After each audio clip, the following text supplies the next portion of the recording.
Well, good morning to those of you who are west of the 135th meridian, and good afternoon to those of you east of the 120th west meridian, and good evening to Clive and everyone else who are nearer to the east of the prime meridian.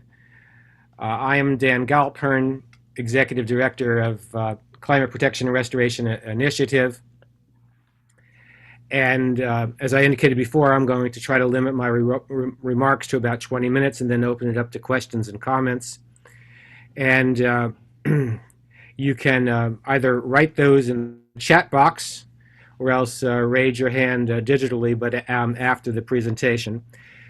And I'm going to be describing our two petitions. I founded CPR Initiative to amplify the effectiveness of the work in which I had been engaged and continue to be engaged with the climate scientist James Hansen and a number of other people. And in order to pursue three initiatives, and today I'm going to talk about the first two of those, which are underway, our petitions to the United States government. I'm not going to talk about our third initiative because it is not. It is still in the process of formation, and it's legally sensitive, and so we'll not discuss that until we are ready to discuss that publicly. Now, for some of you here with us today, your knowledge of CPR Initiative derives from cross-country speaking tour that I did over the summer, where I gave talks along the way. That included actually Reno, Nevada, but then Eugene, Oregon, Boulder, Colorado, Kansas City, Missouri, Ann Arbor, Michigan, Burlington, Vermont, South Royalton, Vermont, Boston, Massachusetts, New Haven, Connecticut, Voorhees, New Jersey, and Washington, D.C. And along the way, two nationwide Zoom calls. Others of you may have learned of us because of a recent article that was published in a perhaps unlikely place, that is the American Spectator, which is a very conservative journal. Today's presentation derives from a suggestion from a CPR Initiative board member who noted that in light of the two separate petitions, it might be helpful if I could write a blog piece describing and distinguishing between the two. I've not done that yet, but I will do so, so stay tuned to our website, which is cprclimate.org. But in brief here, the subject of our first petition aims to impose a rising fee on oil, gas, and coal in order to kickstart a phase out of fossil fuel greenhouse gas emissions. And the second petition aims not only to phase out continuing fossil fuel emissions, but also to compel the oil, gas, and coal producers to remove excess atmospheric greenhouse gases, that is, so-called legacy emissions. And I'd like to give credit where due. The first petition really derives from scholarship by the former EPA General Counsel, E. Donald Elliott.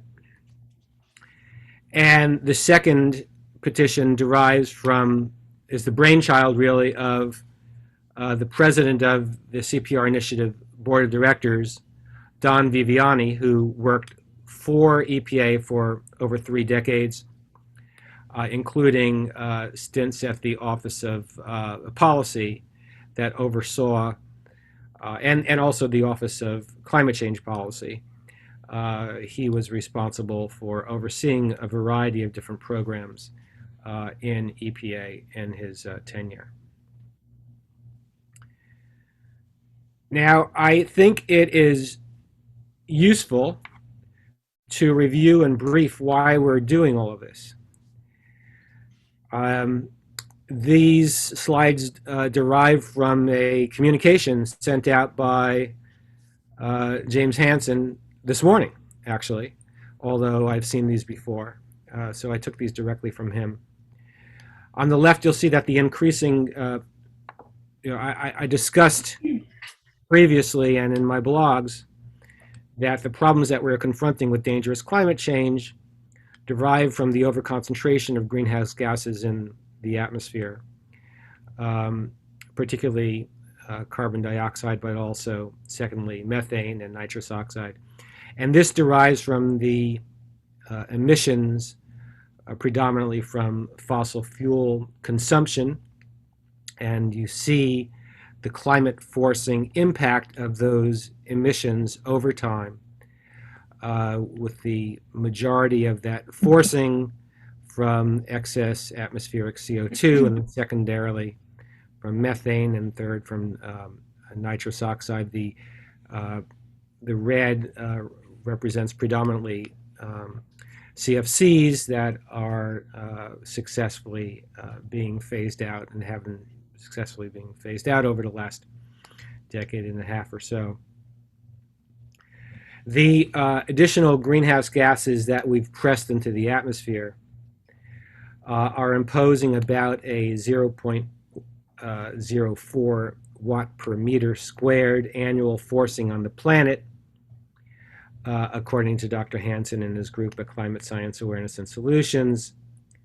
So the total forcing from pre-industrial era, roughly 1750 to the present, is about 4 watts per meter squared. And after you discount for the cooling effect of aerosol pollution, it's about 2.5 watts per meter squared. Well, what this works out to, on average, over the planet, is the current 1.2 centigrade warming over pre-industrial temperatures, plus another half a degree to 1 degree centigrade of additional warming still to come, because the Earth has not yet warmed up enough to achieve energy balance, given all the greenhouse gases that we've already emitted.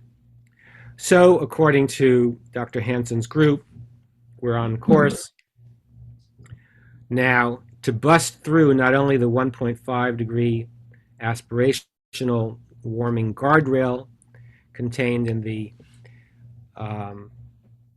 international agreement, but also the 2.0 degrees Celsius guardrail. Now, the emissions pathway denoted on the chart as RCP 2.6. You see that on the bottom on of the yellow.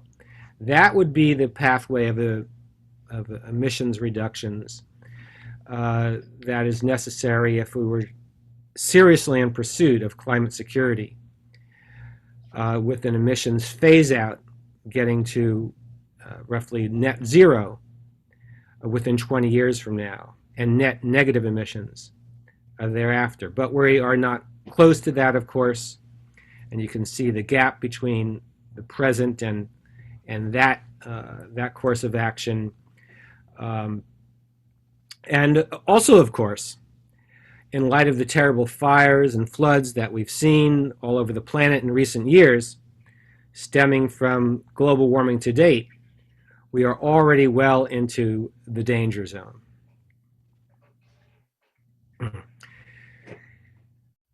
So it was gratifying when, soon after his inauguration, President Biden announced that he was going to place the climate crisis at the center of the United States foreign policy and national security, and also that the United States going forward would take a government-wide approach to the climate crisis. And so it was in that context, the president's willingness to,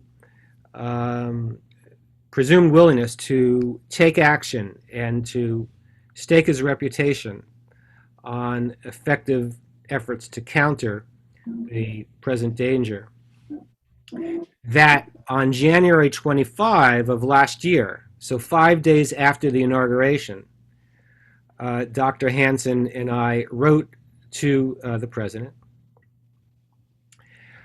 urging him to make use of some powerful but as yet untapped authority, then as now, that executive offices retain to oppose a rising user fee on fossil fuels.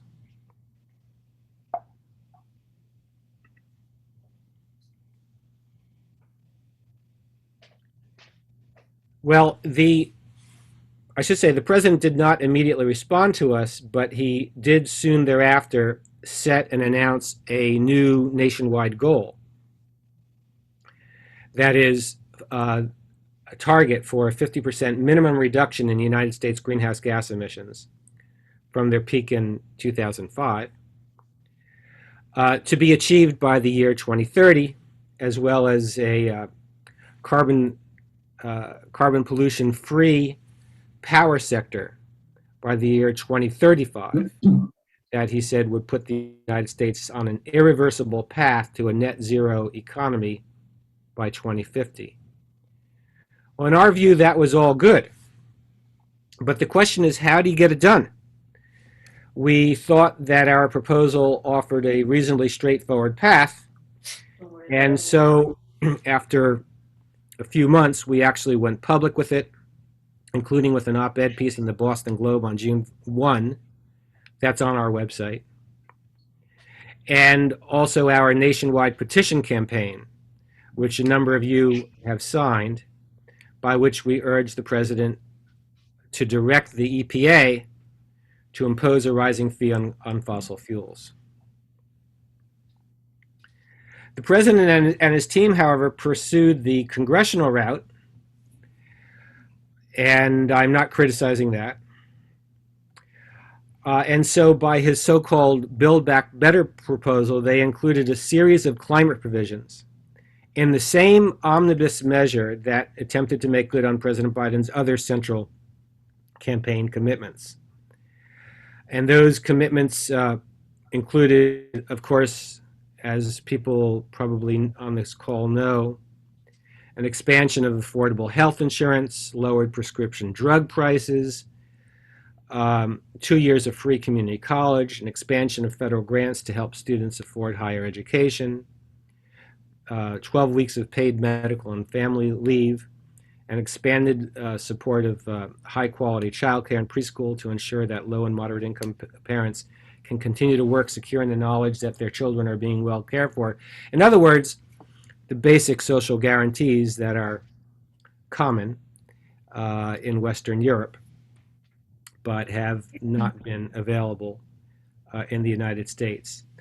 And as for the climate provisions, those included let me see here, one second.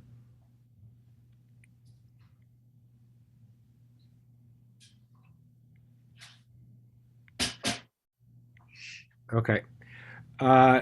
They included the so-called Clean Energy Payment Program, which aimed to incentivize utilities to rely on increasing shares of non-fossil fuel generation, including wind and solar and geothermal, hydro, and nuclear.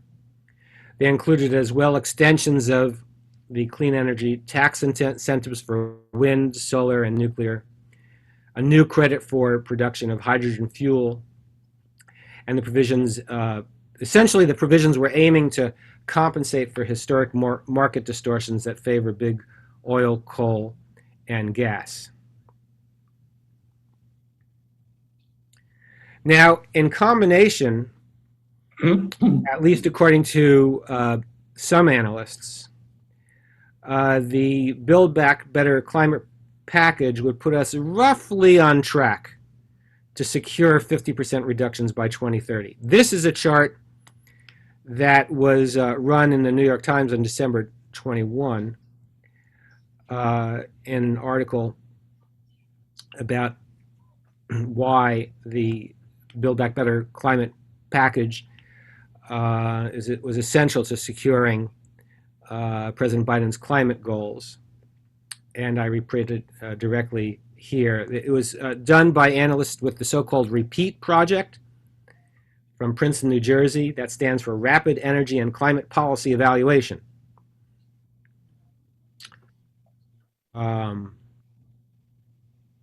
Rapid Energy and Climate, well, don't know quite how they get REPEAT from that, but in any event, that's their name, and that's their full name. That's their acronym and their full name.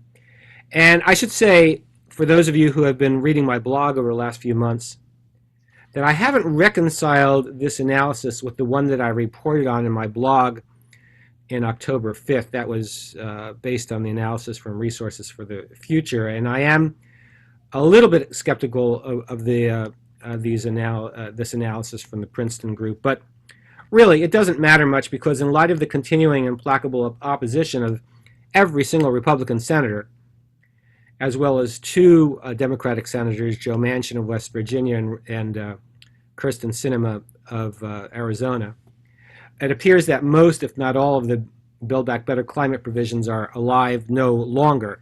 I wish I was wrong about this, but I'm afraid that I am right about that.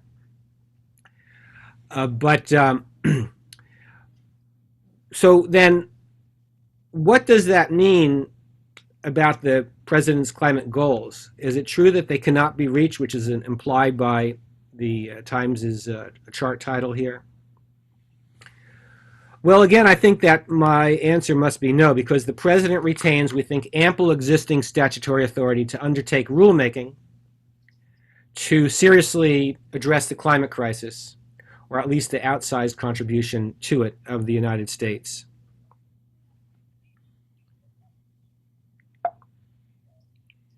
So let me go here. First, as many of you will recall if you have looked at our first petition, or signed our first petition, which is very short. Pursuant to the 1952 Independent Offices Appropriations Act,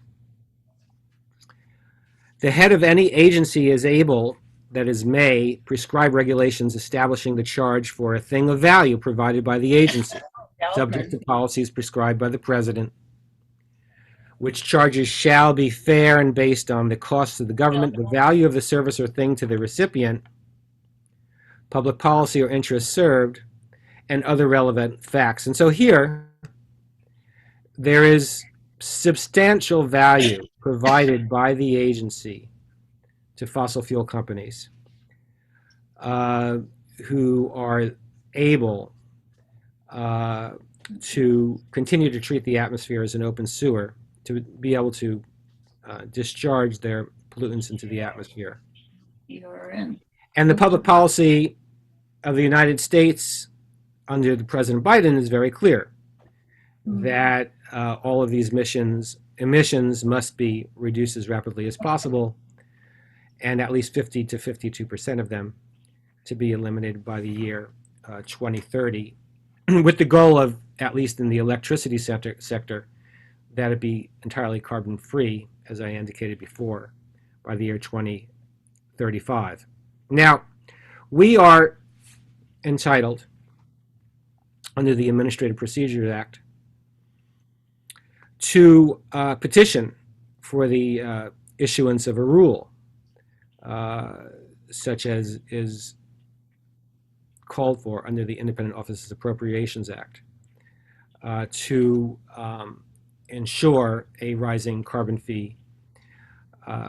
Although, as I indicated before, there is considerable discretion under this act, because the head of each agency may prescribe, is not required to prescribe regulations. But still, if we petition, and we are proceeding in this direction now, under the Administrative Procedures Act, the agency is required to respond, and to respond rationally.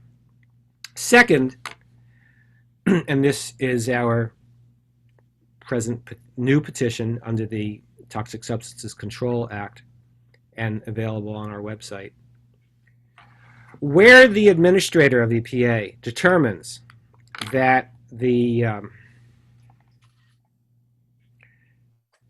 manufacturer and processing, distribution, and commerce, use, or disposal of a chemical substance. Any chemical substance. And greenhouse gas emissions, CO2, methane, nitrous oxide, are chemical substances clearly under the definition of the Toxic Substances Control Act.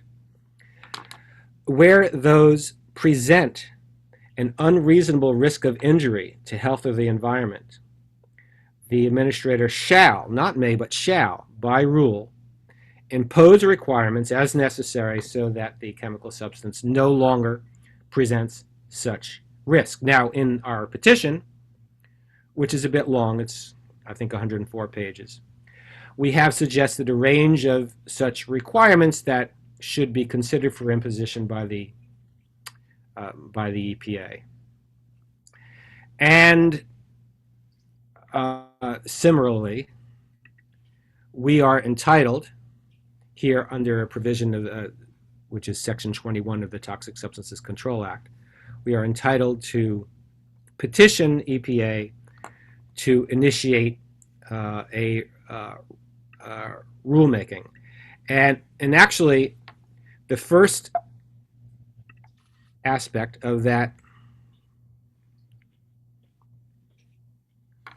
rulemaking is a requirement that the administrator determine, do these greenhouse gas emissions that the president, of course, has deemed publicly to constitute an existential risk to humanity, do they present an unreasonable risk of injury to health or the environment?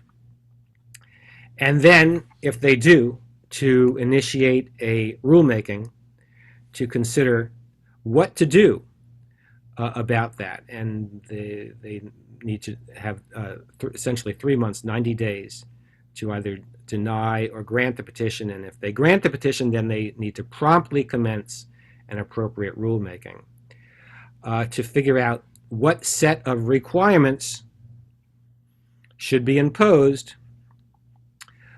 directly under the authority of the Toxic Substances Control Act or under other authorities that the EPA administers. So it would be the Independent Offices Appropriations Act or the Clean Air Act or other that are necessary to ensure that the chemical substance or here substances no longer present such risk of unreasonable risk of injury to health or the environment. And that is my opening. So I am happy to open it up now to your questions or comments. Thank you.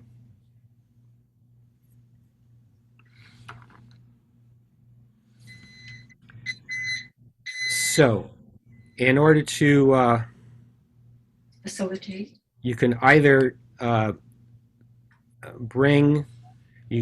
put questions in the chat, or you can use the reactions button to raise your hand. Let's see, is that available to raise? Yeah, you can raise your hand through the reactions button and I can call on you. So I have a question already in the chat from Brian Unit. How concerned are you about the potential impact of the decisions that may come out of the U.S. Supreme Court in the pending vaccine mandate cases?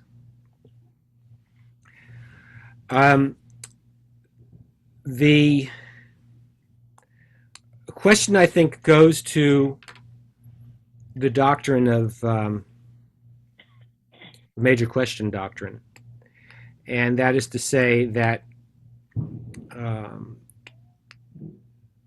there's this doctrine made up by the Supreme Court that Congress does not hide major policy, the capacity to undertake major new policy in ambiguous language of a statute. And this is a doctrine that could be wielded by a court say this Supreme Court, to deny the federal government authority to undertake programs that may be, even may be to the common benefit, but that rely on novel interpretations of ambiguous language. And so, first of all, I'm always concerned about the present Supreme Court. But on the other hand, take, for example, the Independent Offices Appropriations Act.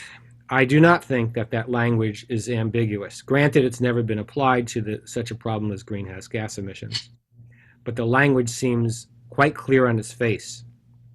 And in fact, that statute has been used by other agencies and also by EPA to impose user fees in a variety of different areas. So I think that it's at least arguable that the use to which we would put the Independent Office Appropriations Act should pass muster.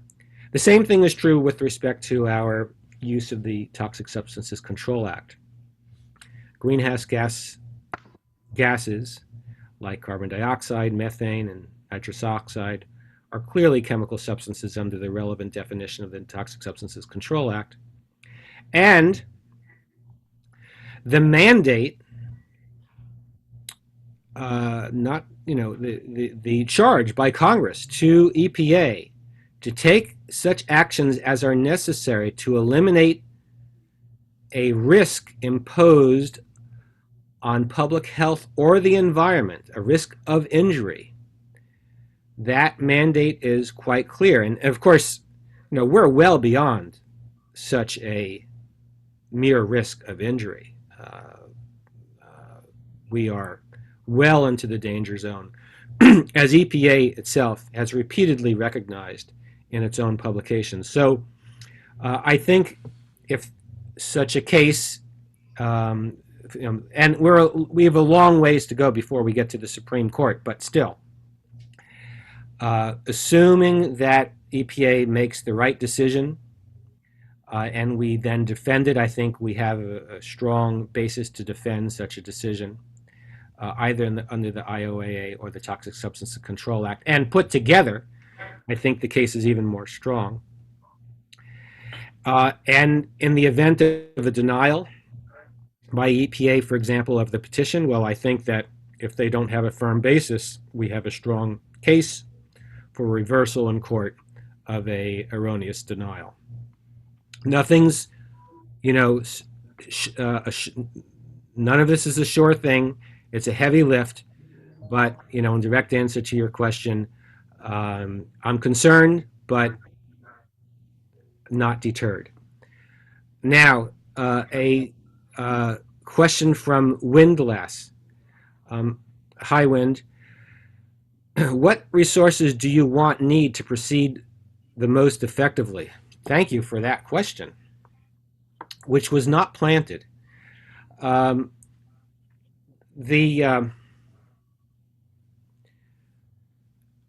would say that we are under-resourced.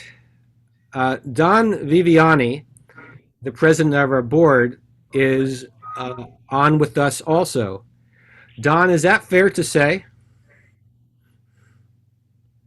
You are not, your mic is not on. He gave a big right thumbs up. Yeah, we are under-resourced, and we are needing to build our resources. Why? Well, for one thing,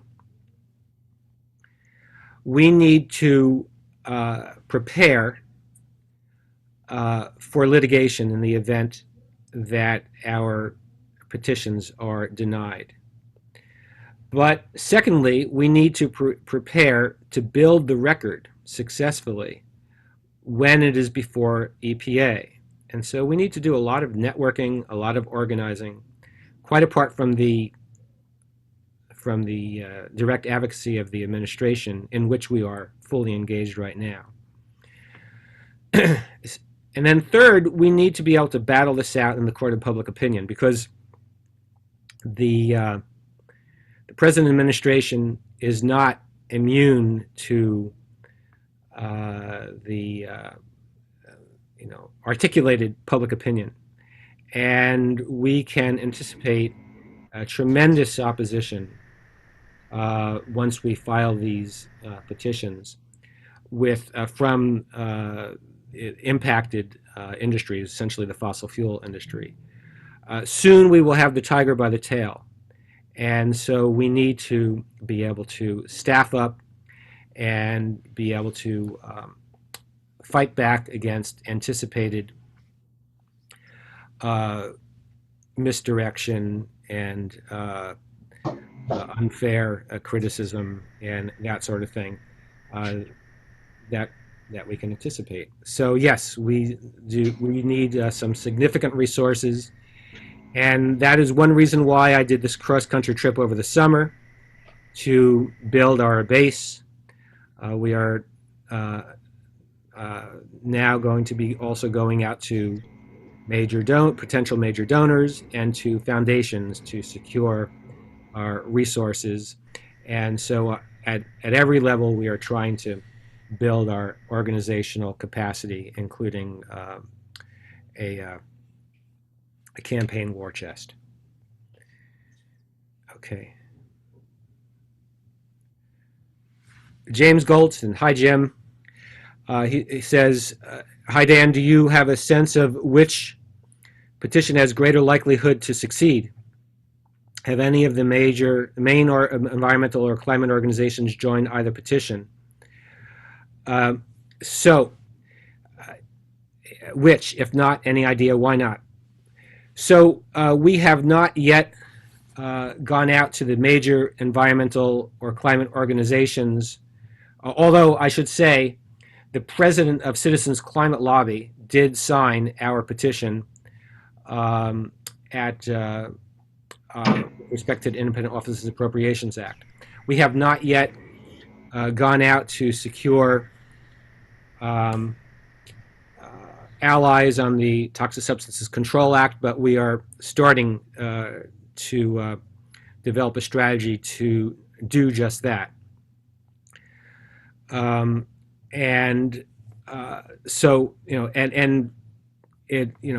doing everything that we can as fast as we can in light of our resources, but we are going out to secure both individual endorsers of the Toxic Substances Control Act petition, and we're continuing to try to secure as many individual and organizational endorsers of the Independent Offices of the Carbon Fee petition. So we're trying as hard as we can, and we welcome the assistance of everybody on this call and those who will watch this once it's archived on our website, to go out to your networks and to your organizations to secure that level of support that will be helpful. Jay Bonner asks, does the new petition address the need to end government subsidies of the petrochemical industries? Well,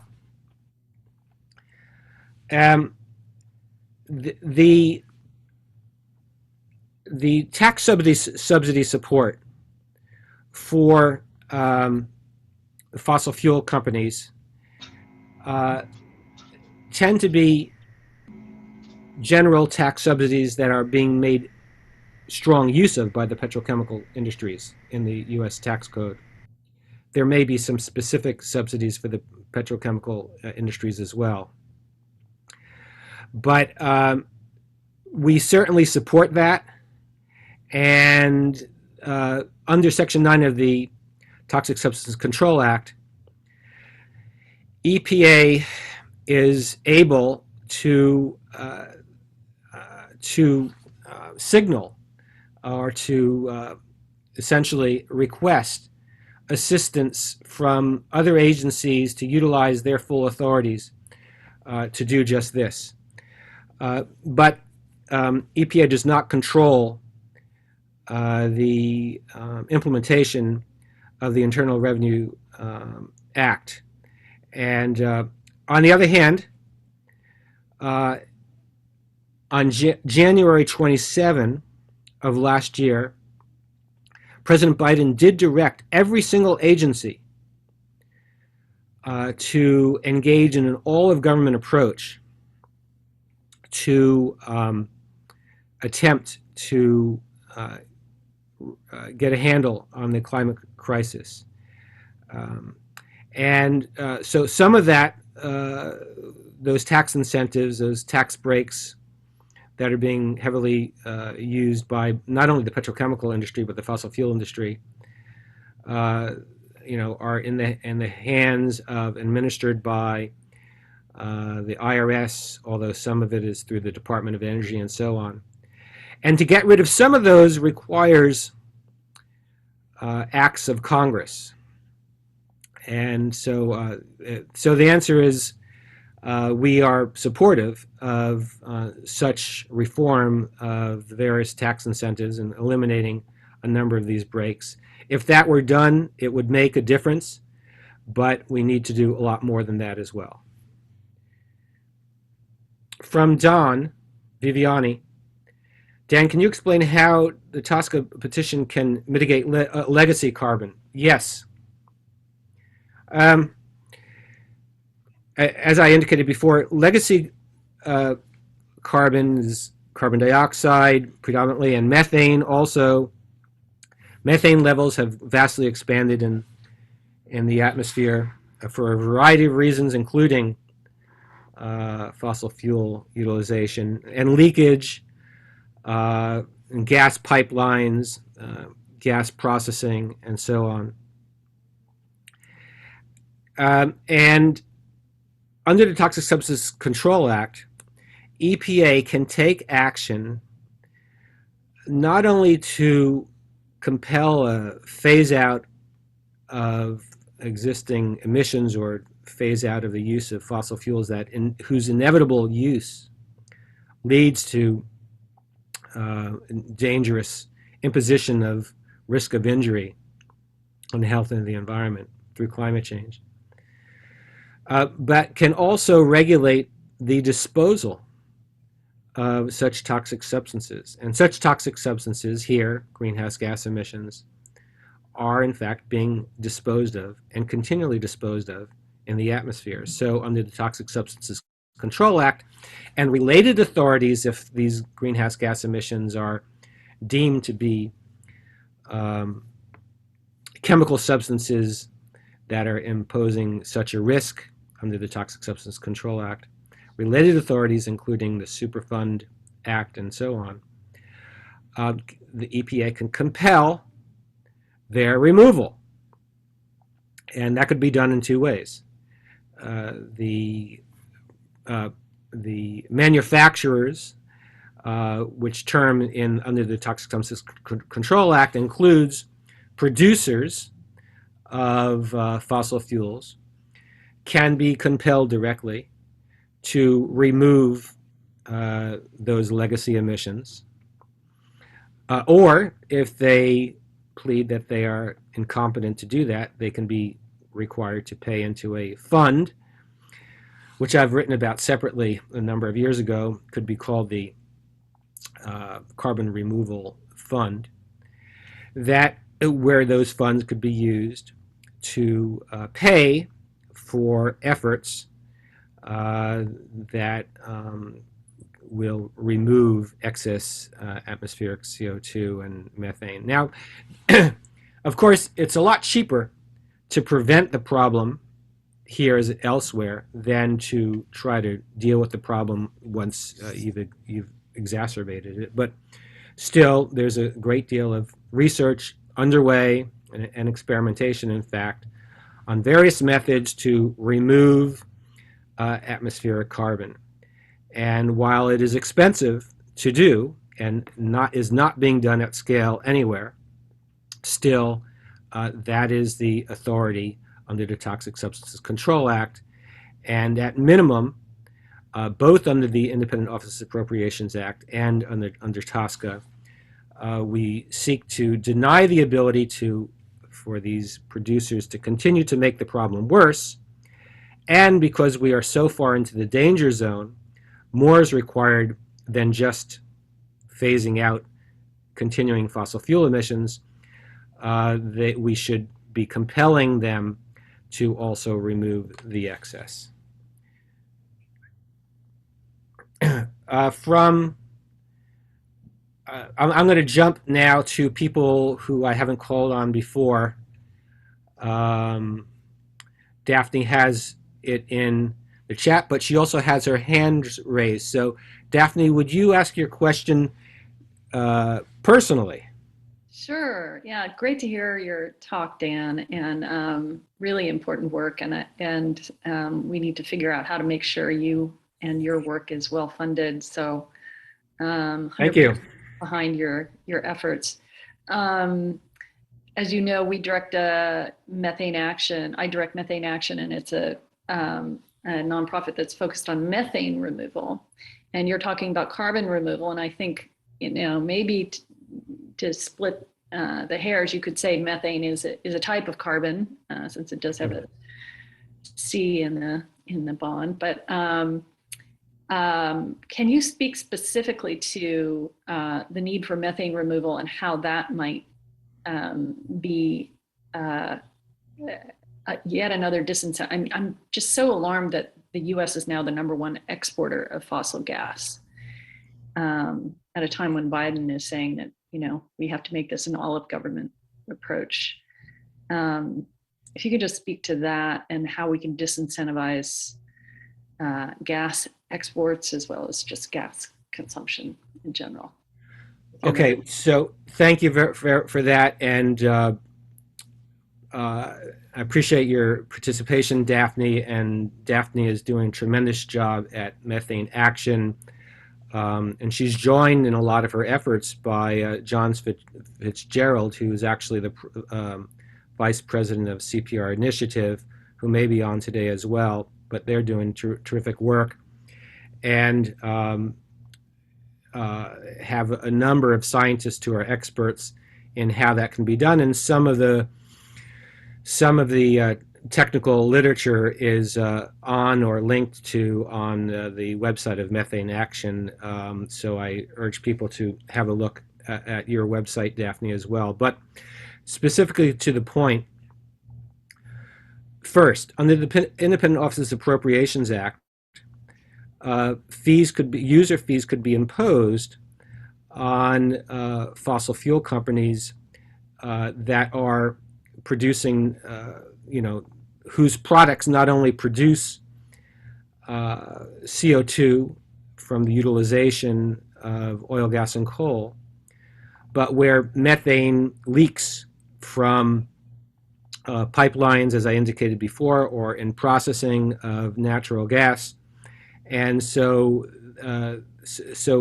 we could have user fees that account not only for CO2, which of course is emitted in the consumption not only of coal and oil, but also of natural gas. You burn natural gas, methane, and the waste product, among other things, is carbon dioxide, which lasts in the atmosphere for thousands of years and continues to warm the planet.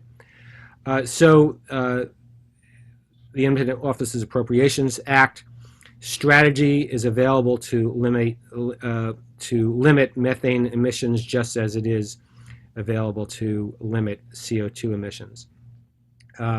In terms of removal of legacy methane, again, there is a variety of different efforts underway to figure out how that can be done, and of course it could probably more easily be done at sources rather than in ambient methane in the atmosphere. But there are a number of efforts underway to figure out how that might be efficiently done, even to reduce concentrations of ambient methane in the atmosphere. And the Toxic Substances Control Act gives EPA the broad authority to do what is necessary to ensure that's done. That is, to the point where, as I said before, and I was not only talking about CO2, but methane as well, and nitrous oxide thirdly, that they should take those actions that are necessary to compel the removal, if that is necessary, so that those chemical substances no longer present a risk of injury to health or the environment.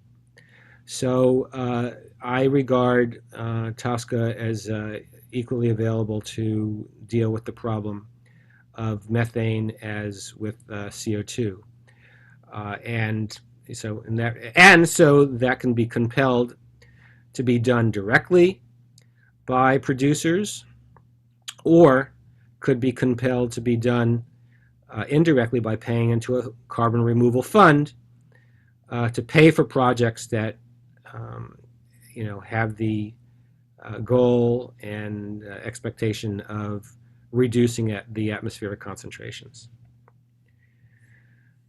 Okay, let's see. Don Viviani would like to add that TSCA regulates PCB contaminated wastes long after disposal. So it already does that. And that is analogous to what we're talking about here, and can be used to require the destruction of the 57 gigatons of CFCs and disposed of appliances such as discarded refrigerators and so on. Yeah, Don, go for it. I just wanted to add, for Daphne's benefit, that if folks have to pay down their legacy emissions, one of the ways to do it might be for them to fund ways to mitigate or reduce natural methane emissions, which, as you know, are enormous. And that could be done through funding, I don't know, captures, agricultural captures, captures in bogs and swamps, through enzymatic means and biological means, captures in rice paddies through different techniques. So that's available. That's right. That's right. Yes. And so if you're paying into a fund, the fund then does not need to be to recycle back to the polluters to undertake this work. The fund can go to independent institutions, or independent companies that are engaged in their remediation, similar to essentially the government will be paying to remediate the problem. So the polluters would pay to clean up the mess, but they wouldn't be necessarily the ones who are doing the cleanup. Windlass. I was just going to point out that there's the other public health hazard of ground level ozone that is a byproduct of methane. So if you're talking about toxic substance control and public health, that's clearly an additional co-benefit of removing methane. Absolutely.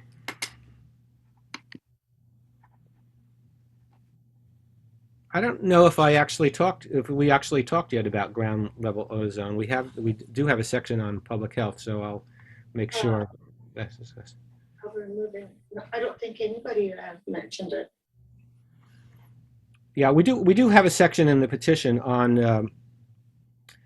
It's a serious environmental justice issue in a lot of the areas around, whether it's fracking or landfills or, Exactly. Yes. Very good.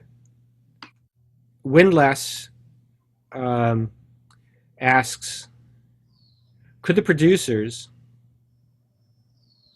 it just shifted. Okay, could the producers of the fuel products try to shift the responsibility to the end users, as they are the ones who are combusting the fuel and creating the toxic substances? That's a very good question.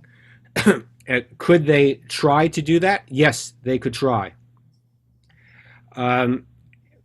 And this would be an argument. I will say that it's not in the United States, but there's some interesting precedent that recently came out of a case in the Netherlands, where the court there established that Royal Dutch Shell, based in the Netherlands, is responsible for the impact of its efforts, pursuing its business for undermining the ability of that nation to comply with its international duties to restrict emissions in a way that would secure a viable climate system in the 1.5 degree Celsius guardrail, not only with respect to emissions from Royal Dutch Shell and the processing of its product, but also from so-called Tier 3 emissions. That is, emissions from the combustion of from the use as intended of the oil that it distributes worldwide. So there's a very interesting precedent to which we can support, not necessarily binding in a court of law in the United States, but also interesting, and it just goes to reason. I mean, certainly, we are not saying that the only responsible party are the producers, but we are saying that they are a key responsible party who have, most benefited from the ability to be able to continue to utilize the atmosphere as an open sewer for the waste products that are released when their products are used as intended in the marketplace.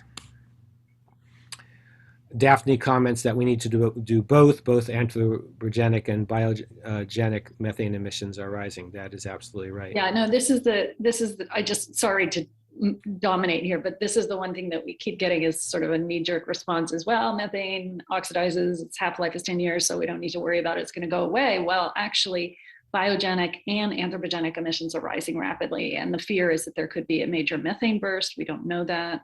May happen over a long period of time, a short period of time, and for that reason, and the fact that anthropogenic methane emissions are very difficult to eliminate completely, we need methane removal. And there are some very exciting science efforts. In fact, Clive Ellsworth is working with one of the scientists out of Germany that is one of the leading scientists on methane removal. So yeah, there's some really good work being done in that area, and there's some very interesting work being done in the area of CO2 removal as well.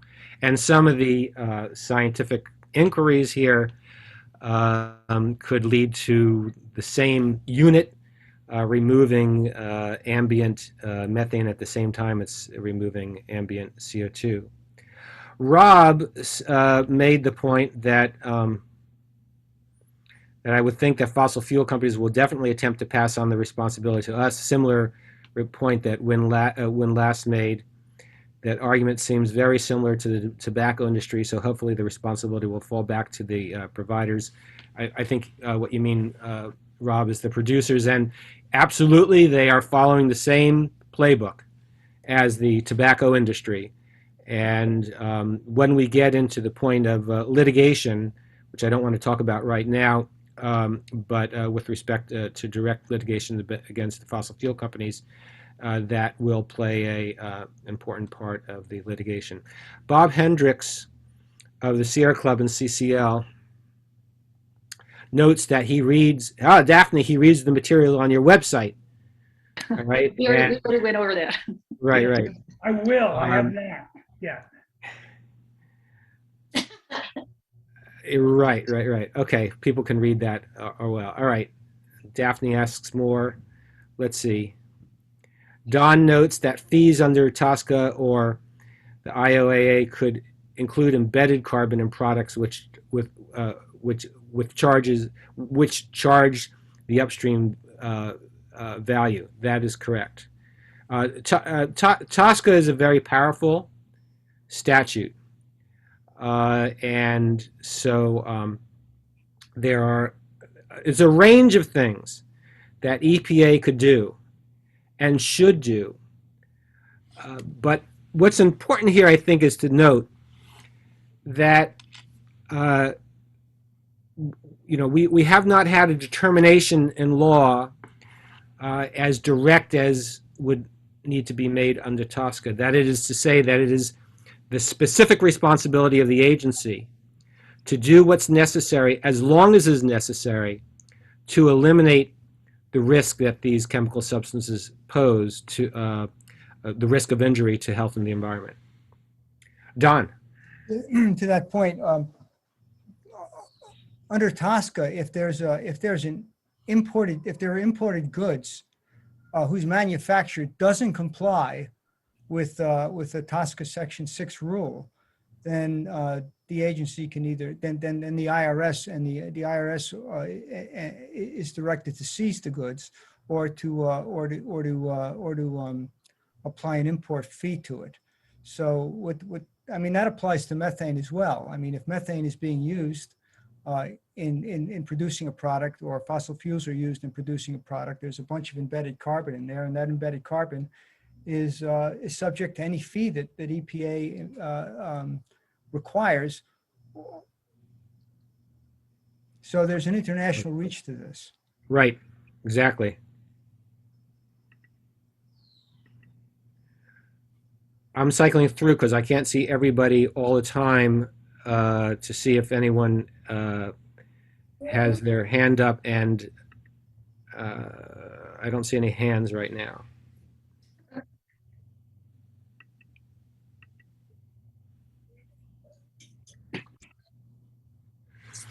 Okay, are there other questions? I don't see any more in chat or... Yes, Clive. All right, we'll go to Clive, then we'll go to Alex next.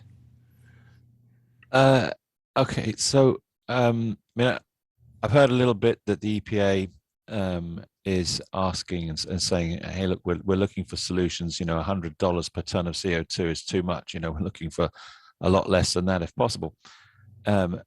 In our situation, we're writing papers, we're trying, producing IP where appropriate if we can.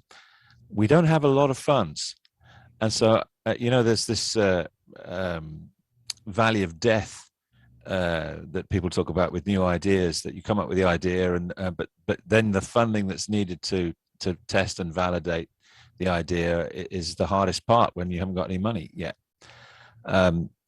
How open do you think the EPA might be to collaborate and provide funds and even their own scientists and take on some of this work themselves? I see Don possibly answering that. Yeah. Don, did you want to answer that? You're muted, Don. You're muted. Yeah, I did want to say that under TSCA Section 4, the EPA can require that producers of toxic substances develop the necessary techniques and technologies to mitigate the risk. And in fact, they did that with certain dyes and additives, requiring manufacturers to develop to make sure that publicly owned treatment plants successfully eliminated the problem. I mean, that seems to me to be exactly analogous to people who emit methane. That in fact, before you're allowed to emit methane, you have to make sure that you have the capacity and there exist the technologies to get rid of it. So they would have to actually develop those tests if EPA decided to do the right thing for once. Okay, can I just briefly say that I think Daphne's not aware of this, but we in our little sort of circle of other groups had an oil man for a little while. Well, he's an ex-oil man. He was an engineer, and he said, and he was big company, and he said that they were interested. They looked at it, but they're extremely worried. They're extremely hesitant to get involved with anything like that because they're afraid of the pushback, the public pushback, saying, "Oh, you're just funding carbon removal so that you can carry on emitting carbon dioxide." You're the old what's it called? What's that? That somebody tell me this argument that says like the Faustian argument. I can't remember what it is now. But anyway, do you see my problem? You see, Yeah, you yeah. see the problem. I mean, They're extremely wary about the getting the, involved the, in anything like that. the moral hazard. Moral hazard. Thank you. Yeah. Yeah, I actually thought of introducing the whole discussion today with a discussion of moral hazard, but I, you know, and so in brief, I just want to say that I believe that the conundrum of the moral hazard, and we don't have to get into it too much, is eliminated upon a mandate to eliminate excess atmospheric carbon. And so, but to the extent that to the extent that, but usually that applies though to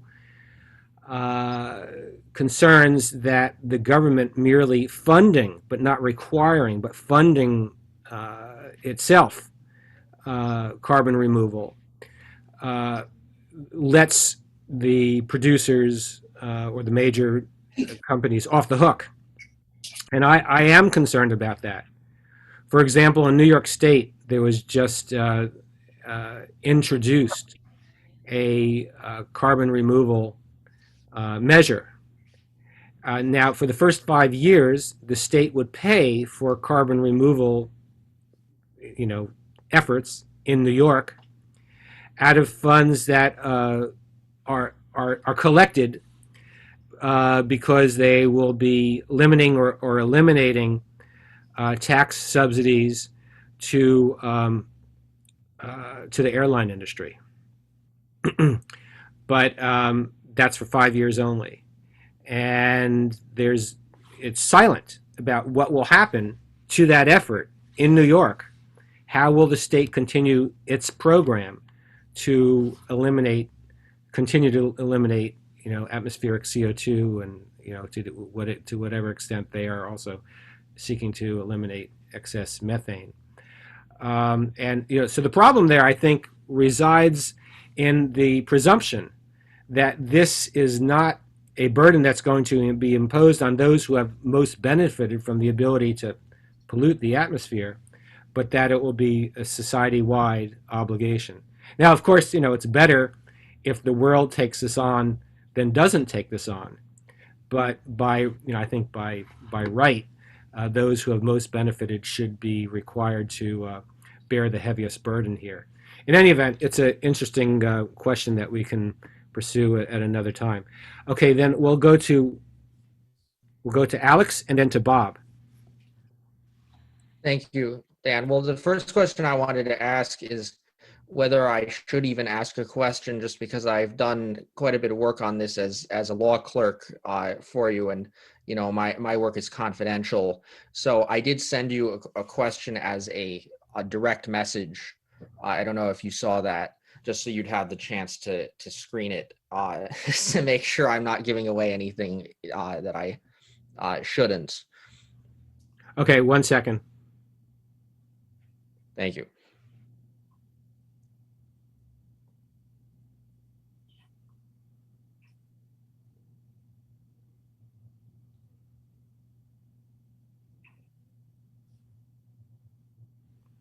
Yeah. Well, let me just so Alex, let me phrase the question in a way that I'm comfortable with, that doesn't trigger too much. But the question is the government providing a thing of value to the fossil fuel industry now by the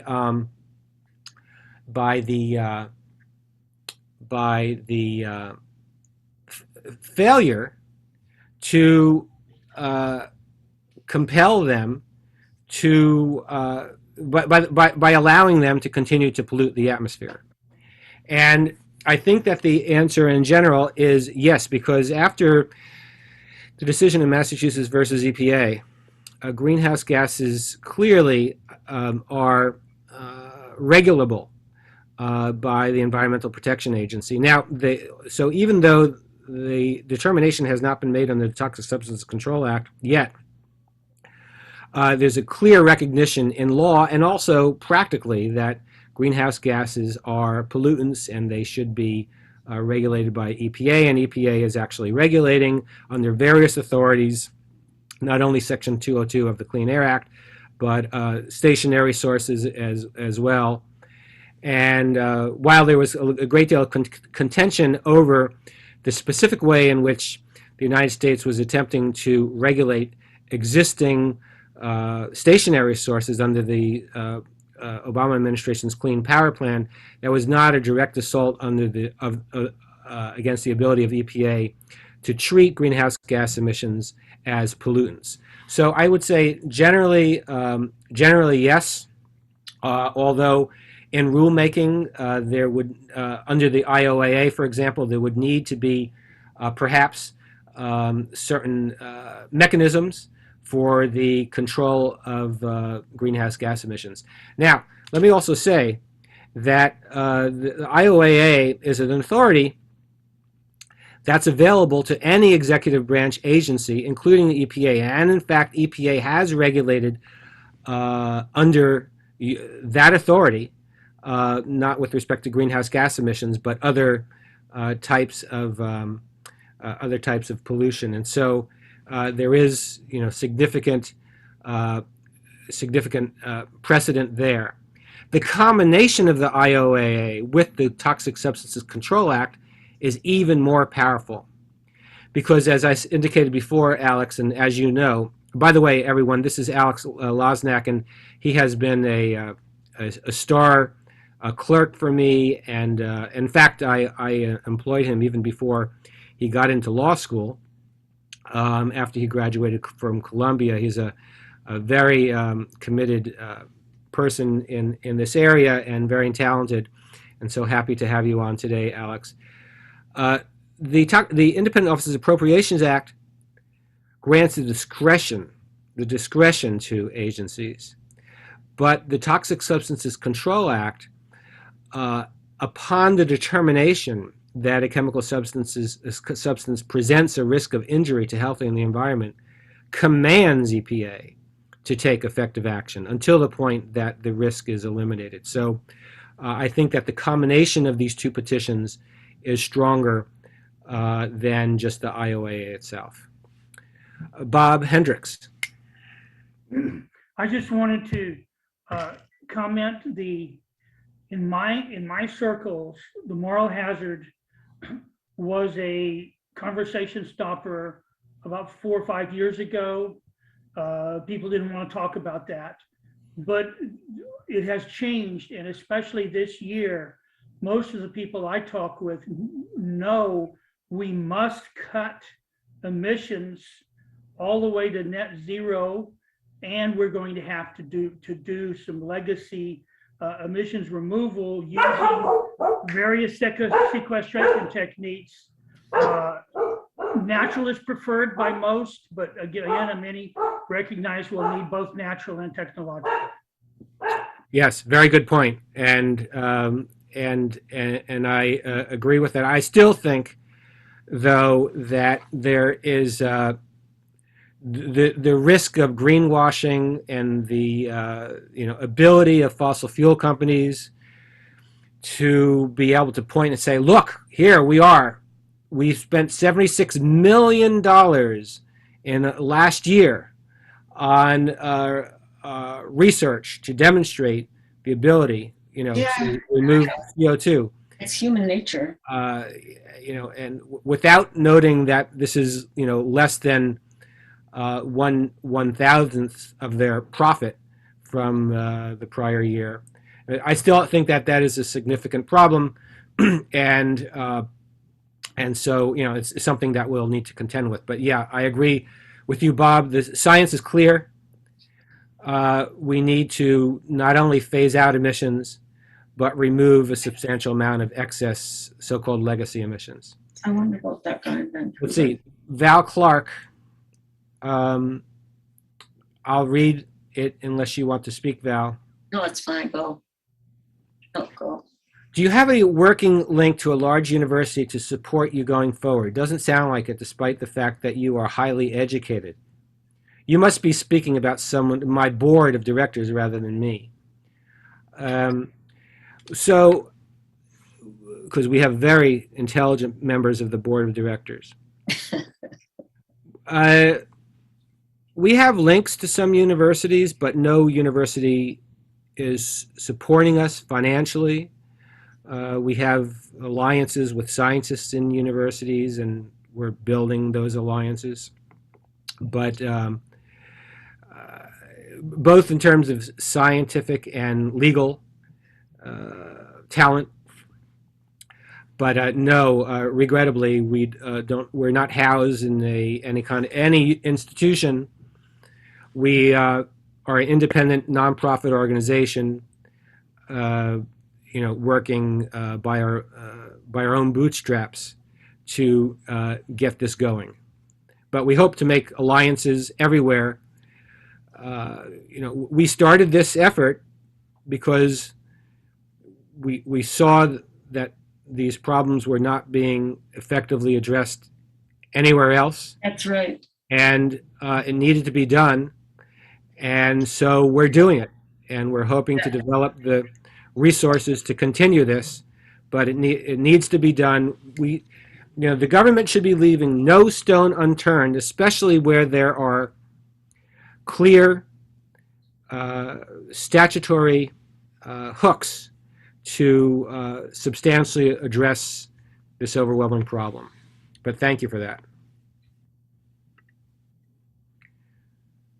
Okay. Seeing no other questions, either on the chat or hands raised, I wanted to thank everyone for their participation and really appreciate the pointed questions. And if you have specific comments on especially the TSCA petition, I should say that we are now in a period of pre-filing consultation with EPA. And so what that means is that we have submitted a draft of our petition to EPA. We're going to be having discussions with them to see if they see any specific flaws that they would like to point out, or if there are areas of information that EPA feels that it needs to sufficiently evaluate our petition for rulemaking. Then they would have a chance of letting us know, and we would have the chance of addressing that. And other than that, when we are ready, and I can't give you a specific date now, we will file and then attempt to be building the record, developing the coalitions, doing the work that's necessary to try to get this done. Thank you very much for being here today.